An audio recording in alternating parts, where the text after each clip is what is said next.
할렐루야. 우리 주위 돌아보시면서 예수님 이름으로 사랑합니다 인사 나누시겠습니다. 예수님 사랑합니다. 예수님 사랑합니다. 예수님 사랑합니다. 예수님 사랑합니다. 오늘은 골로새서 3장 15절을 중심으로 평강을 위하여 이와 같은 제목으로 말씀의 은혜를 나누고자 합니다.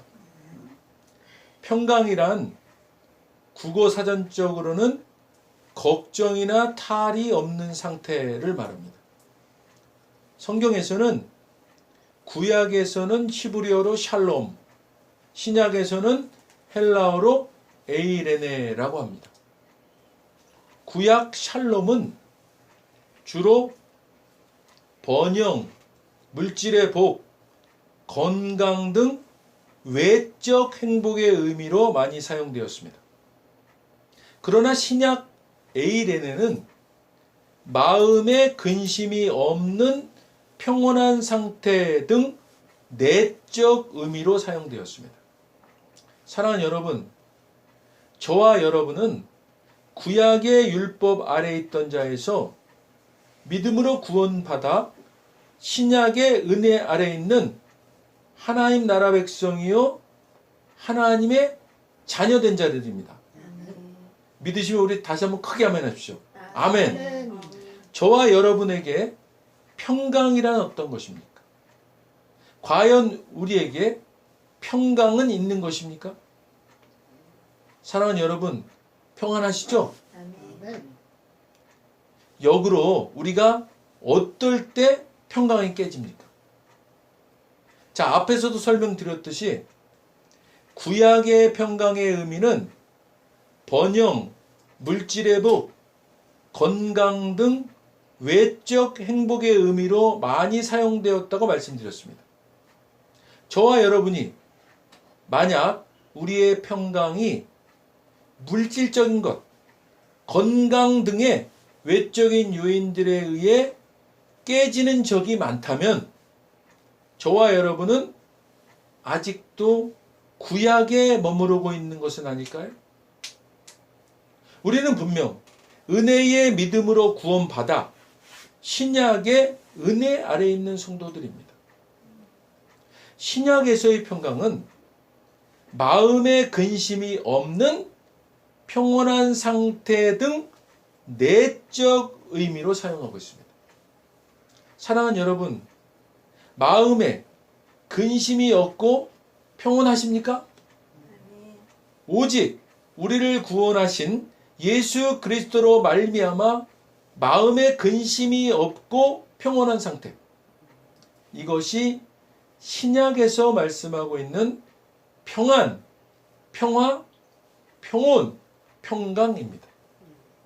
사랑하는 여러분, 구약의 평강을 뛰어넘어 신약의 평강 가운데 다 이르시고 누리시기를 주님의 이름으로 축원드립니다. 오늘 본문 말씀 골로새서 3장 15절입니다. 우리 함께 읽겠습니다. 그리스도의 평강이 너희 마음을 주장하게 하라. 너희는 평강을 위하여 한 몸으로 부르심을 받았나니 너희는 또한 감사하는 자가 되라. 아멘. 그리스도의 평화가 여러분의 마음을 지배하게 하십시오. 이 평화를 누리도록 여러분은 부르심을 받아 한 몸이 되었습니다. 또 여러분은 감사하는 사람이 되십시오. 그리스도께 받은 평화로 여러분 마음을 다스리십시오. 항상 감사하는 생활을 하십시오. 그리스도께 받은 평화가 항상 여러분의 마음과 생활에 깃들이도록 하십시오. 이것은 그리스도의 몸된 지체가 된 우리들의 책임이며 특권입니다. 그리고 항상 감사하는 생활을 하십시오. 사랑하는 여러분, 그리스도의 평화가 여러분을 서로 조화롭게 하고 보조를 맞추어 가게 하십시오. 이것을 잊어버리고 자신의 일에만 몰두하는 일이 없도록 하십시오. 그리고 감사하는 마음을 기르십시오. 오직 은혜로 구원받은 놀라운 기쁨과 감사함이 우리의 평강을 위한 필요 충분 조건입니다. 우리는 신약의 평강 아래 있어야 합니다. 구약의 평강에 머무르지 마시기를 간절히 부탁드립니다. 사랑하는 여러분, 영혼이 잘된 같이 범사가 잘되고 건강해지는 것입니다. 범사가 잘되고 강건해지는 것, 이미 주님이 예비해 놓으셨습니다. 이제 우리는 외적인 것들로 우리의 평강이 흔들리는 것과 같은 구약의 율법에서 벗어난 은혜 아래에 있음을 믿으시기를 주님의 이름으로 축원드립니다. 이사야 26장 3절입니다. 우리 함께 읽겠습니다. 주께서 심지가 견고한 자를 평강하고 평강하도록 지키시리니 이는 그가 주를 신뢰함이니이다. 아멘. 이사야 선지자가 주님께 기도합니다. 주님께 의지하는 사람들은 늘 한결같은 마음을 가진 사람들이니 그들에게 평화에 평화를 더하여 주시기 바랍니다. 주께서 주를 믿고 따르는 사람에게 참된 평화를 주십니다. 항상 주님을 의지하며 사는 이들에게 주께서는 언제나 평화를 주실 것입니다. 진심으로 주님을 의지하는 이들에게 주께서 항상 평화를 주실 것입니다. 사랑하는 여러분, 주님은 심지가 견고한 자를 평강하고 평강하도록 지키신답니다. 여기서 심지가 견고한 자란 헬라어로 예제르 사무크라고 합니다. 이것은 마음이 한 곳에 머물러 변치 않다는 뜻으로 외부적 환경이 아무리 험하고 어려워도 하나님과 맺은 언약을 끝까지 포기하지 않는 신실한 영혼을 말합니다. 이처럼 평강은 하나님의 말씀을 믿고 따를 때 주어지는 것임을 말씀합니다. 아무리 외부적인 환경과 상황이 어렵고 험할지라도 주님의 말씀을 믿고 주님을 의지하고 따르는 신실한 마음에 하나님은 평강에 평강을 더하여 주시는 것입니다. 에베소 2장 13절로 14절입니다. 함께 읽습니다. 이제는 전에 멀리 있던 너희가 그리스도 예수 안에서 그리스도의 피로 가까워졌느니라. 그는 우리의 화평이신지라. 둘로 하나를 만드사 원수된 것 곧 중간에 막힌 담을 자기 육체로 허시고. 아멘. 여러분이 전에는 하나님에게서 멀리 떨어져 있었지만 이제는 그리스도 예수 안에서 그분의 피로 하나님께 가까워졌습니다. 그리스도는 우리의 평화이십니다. 그리스도께서는 유대 사람과 이방 사람이 양쪽으로 갈라져 있는 것을 하나로 만드신 분이십니다. 그분은 유대 사람과 이방 사람 사이를 가르는 담을 자기 몸으로 허무셔서 원수된 것을 없애셨습니다. 지금 여러분은 그리스도 예수께 속한 사람들입니다.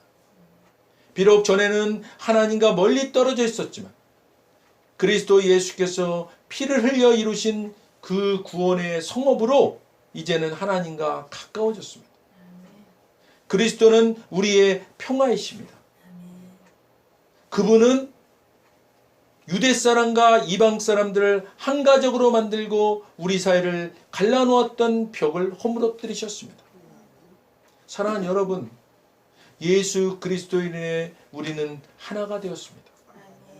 우리 사이를 갈라놓았던 막힌 담들은 다 허물어졌습니다. 그리스도는 우리의 평화이십니다. 사랑하는 여러분, 서로 화평하시기 바랍니다. 우리의 힘으로는 어려울지라도 예수 그리스도께서 우리 가운데 계심으로 우리에게 화평하지 못할 이유는 없는 것입니다. 할렐루야. 이사야 9장 6절로 7절입니다. 함께 읽겠습니다.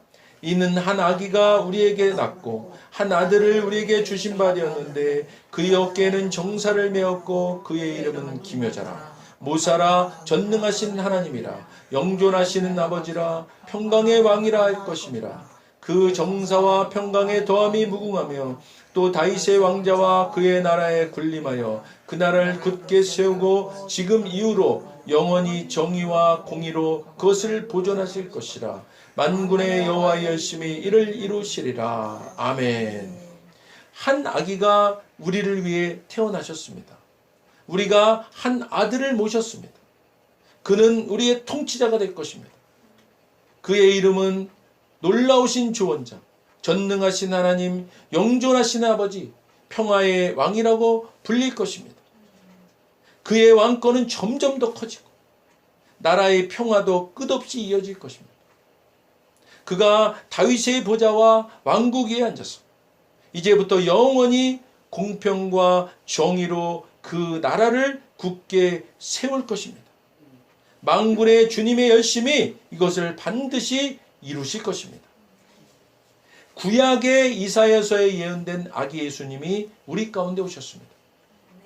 예수님은 우리의 통치자로, 놀라우신 조언자로, 전능하신 하나님으로, 권자에 앉으신 영존하시는 아버지로, 또한 평화의 왕이라 불리고 그분의 왕권은 점점 더 커지고 그분의 나라의 평화도 끊임없이 이어질 것이고 공평과 정의로 그분의 나라는 굳게 세워질 것임을 말씀에 놓으셨습니다. 예수님의 다른 이름이 공평과 정의로 굳게 세워지는 나라의 평화의 왕이십니다. 저와 여러분은 평화의 나라, 예수님 나라의 친백성이요 형제요 자녀입니다. 예수님 나라 안에서 참 평화를 누리고 베풀고 나누시는 저와 여러분이 다 되시기를 주님의 이름으로 축원드립니다. 로마서 16장 20절에서 말씀합니다. 함께 읽겠습니다. 평강의 하나님께서 속히 사탄을 너희 발 아래에서 상하게 하시리라. 아멘. 평화의 하나님께서 곧 사탄을 쳐 부수셔서 여러분의 발밑에 짓밟히게 하실 것입니다. 우리 주 예수의 은혜가 여러분과 함께 있기를 빕니다. 사랑하는 여러분, 비록 좋은 것이라 할지라도 그것이 정말로 좋은 것인지를 분별해 낼 수 있기를 바랍니다. 사람이 먼저다라고 하면서 최고의 인권을 추구하는 것처럼 위로의 언어와 위로의 돈으로 마치 최상의 복지인 양 가장하여 거저주는 무상 지급으로 국민들을 노예하려는 달콤한 정책과 달콤한 말로 유혹하는 악에 대해서는 순진한 사람이 되질 마시길 바랍니다. 사랑하는 여러분, 주는 것 받으시더라도 그들이 노리는 마음까지 빼앗기시면 안 됩니다. 주님 안에서 늘 깨어 있으시길 바랍니다.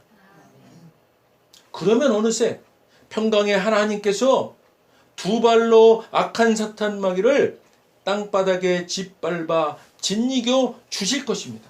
할렐루야. 그러니 여러분, 평강이 깨어질 수밖에 없는 이 답답하고 엄혹한 시대에도 염려 마시길 바랍니다.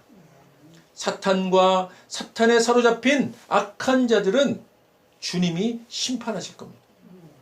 구원받아 은혜 아래 있는 저와 여러분은 늘 평강의 예수님께서 공급하시는 은혜로 최고의 것을 누리고 베풀고 나누시기를 주님의 이름으로 축원드립니다.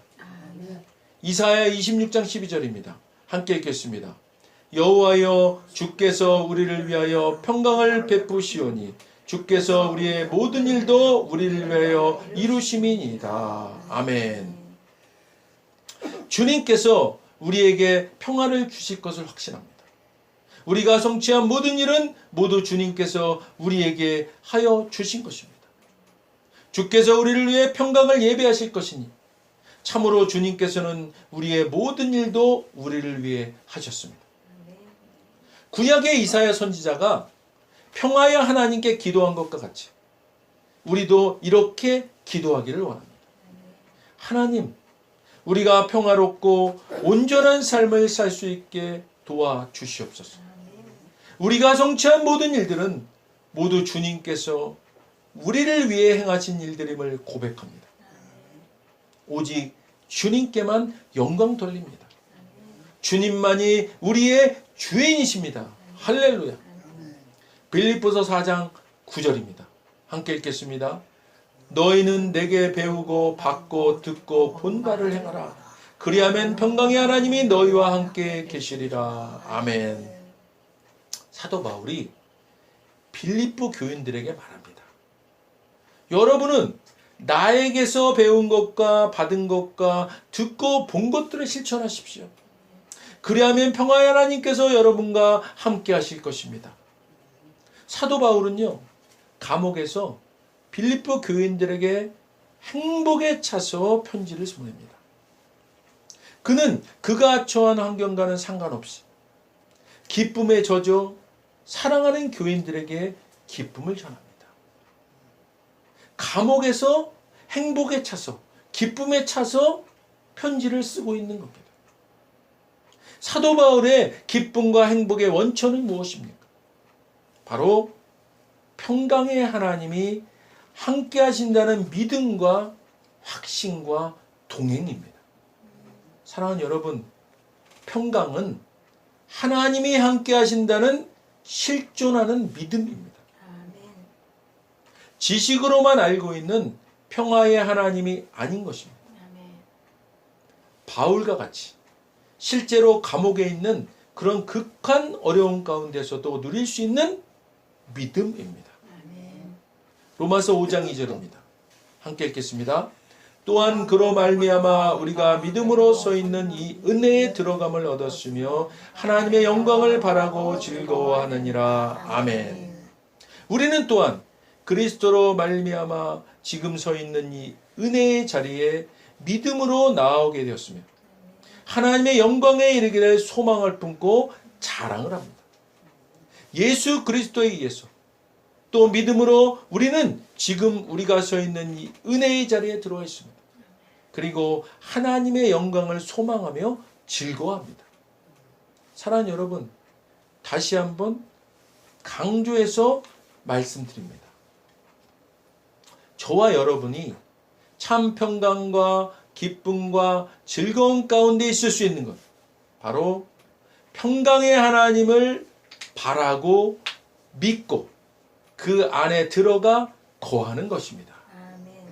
시편 4편 8절입니다. 함께 읽겠습니다. 내가 평안히 눕고 자기도 하리니 나를 안전히 살게 하시는 이는 오직 여호와이시니이다. 아멘. 내가 편히 눕거나 잠드는 것도 주님께서 나를 평안히 쉬게 하여 주시기 때문입니다. 내가 편히 눕고 자기도 하리니 나를 안전한 곳에 살게 하시는 분은 오직 여호와뿐이십니다. 사랑하는 여러분, 우리가 평안 가운데 있을 수 있는 것 오직 여호와 하나님이십니다. 할렐루야. 시편 29편 11절입니다. 함께 읽겠습니다. 여호와께서 자기 백성에게 힘을 주시며 여호와께서 자기 백성에게 평강의 복을 주시리로다. 아멘. 주님은 당신을 따르는 백성에게 힘을 주십니다. 주님은 당신을 따르는 백성에게 평화의 복을 내리십니다. 여호와께서 자기 백성에게 힘을 주시고 그들에게 평안의 복을 주실 것입니다. 사랑하는 여러분, 좋으신 아빠, 아버지 하나님께서는 당신의 백성이요 자녀된 우리에게 힘 주시고 평강의 복을 주십니다. 할렐루야. 요한복음 14장 27절입니다. 함께 읽겠습니다. 평안을 너희에게 끼치노니 곧 나의 평안을 너희에게 주노라. 내가 너희에게 주는 것은 세상에 주는 것과 같지 아니하리니 너희는 마음에 근심하지도 말고 두려워하지도 말라. 아멘. 평강의 예수님께서 말씀하십니다. 나는 평화를 너희에게 남겨준다. 나는 내 평화를 너희에게 준다. 내가 너희에게 주는 평화는 세상에 주는 것과 같지 않다. 너희는 마음에 근심하지 말고 두려워하지도 말아라. 나는 너희 마음에 평안을 남기고 간다. 내가 주는 평안은 세상에 주는 평안과는 다르다. 그러니 불안해하거나 두려워하지 말라. 예수님께서요, 하늘로 승천하시면서 우리에게 성령으로 함께 하실 것을 약속하시고 온전한 선물을 주고 간다고 하시면서 말씀하신 그 온전한 선물이 바로 평강, 평화입니다. 그러시면서 너희가 홀로 남겨지고 버림받고 빼앗겼다는 느낌이 들지 않게 내가 떠날 것이다. 그러니 근심하지 말고 두려워하지도 말라고 하십니다. 우리가 세상 가운데서 근심도 두려움도 전혀 가질 필요 없는 이유가 바로 예수님께서 우리에게 주신 온전한 선물이 있기 때문입니다. 그것이 무엇입니까? 평강, 평화입니다. 예수님은 성령으로 우리와 함께 하시고 우리에게는 온전한 선물인 평강을 주시고 하늘로 올라가셨습니다. 사랑하는 여러분, 우리는 이 땅에서 평강을 누리는 것이 너무도 당연한 우리의 삶의 모습입니다. 근심하고 염려하고 조급해하고 전전긍긍하는 모습이 우리의 모습이 아닌 것입니다. 아무리 극도의 어려운 상황에 처할지라도 우리에게 온전한 선물로 주어진 평강이 있음을 믿으시길 바랍니다. 이 믿음이 실제 삶 속에서 누려지시고 모르는 이들에게는 전하시고 함께 누리게 되는 기쁨이 넘쳐나시기를 주님의 이름으로 축원드립니다. 기도하겠습니다. 먼저 오늘 아직 예수님을 구세주로 영접하지 않은 분이 있다면 그분들께 오늘 하나님께서 말씀하십니다. 나는 너희를 사랑하기에 내 아들을 너희에게 주었다. 예수님은 우리를 대신해서 십자가에 못 박혀 죽으셨고 우리를 대신하여 죽으셨습니다. 그 결과 거룩하신 하나님의 모든 정죄함과 처벌이 우리가 아닌 대속제물이신 예수님께 떨어졌습니다. 성경에 기록된 바 하나님은 거룩하신 동시에 사랑이십니다. 그래서 우리를 사랑하셨음에도 그의 거룩함을 더럽힐 수 없었죠. 누군가가 대신 죽어야 했습니다. 그래서 영생하시는 예수님께서 보좌에서 내려오사 인간의 아기로 태어나셨죠. 죽기 위해 오신 겁니다. 완벽한 인간이신 그분이 흠 없는 인생을 사신 주님이 우리를 위해 흠 없는 순양이 되셨습니다. 십자가에서 우리 대신 죽으셨고 3일째 되던 날 부활하셨습니다. 아직 예수님을 영접하지 않으셨다면 이 기도를 따라 하시길 바랍니다. 돕는 마음으로 다 같이 따라 하시겠습니다. 하늘에 계신 아버지, 얼마나 멋진 선물을 제게 주셨는지요. 주 예수 그리스도를 보내사 십자가에서 죽게 하셨고 저의 대속제물로 삼으셨습니다. 예수님은 내 죄와 저주와 처벌을 받으셨습니다. 그 모든 것이 십자가에서 완결되었습니다. 오늘날 예수님이 죽음에서 부활하셨기에 나는 예수님 안에서 하나님 앞에 설 수 있게 되었습니다. 하나님의 은총을 받고 선하심과 복의 면류관을 씁니다. 예수님은 이제 나의 구원주이십니다. 예수님은 이제 나의 주님이십니다. 하나님 아버지 감사드립니다. 하나님 아버지 감사드립니다. 예수님 이름으로 감사하며 기도드립니다. 예수님 이름으로 감사하며 기도드립니다. 아멘. 오늘 진심으로 따라하신 이 영접 기도가 믿어지는 은혜가 임하신 분 구원 받으셨습니다. 할렐루야.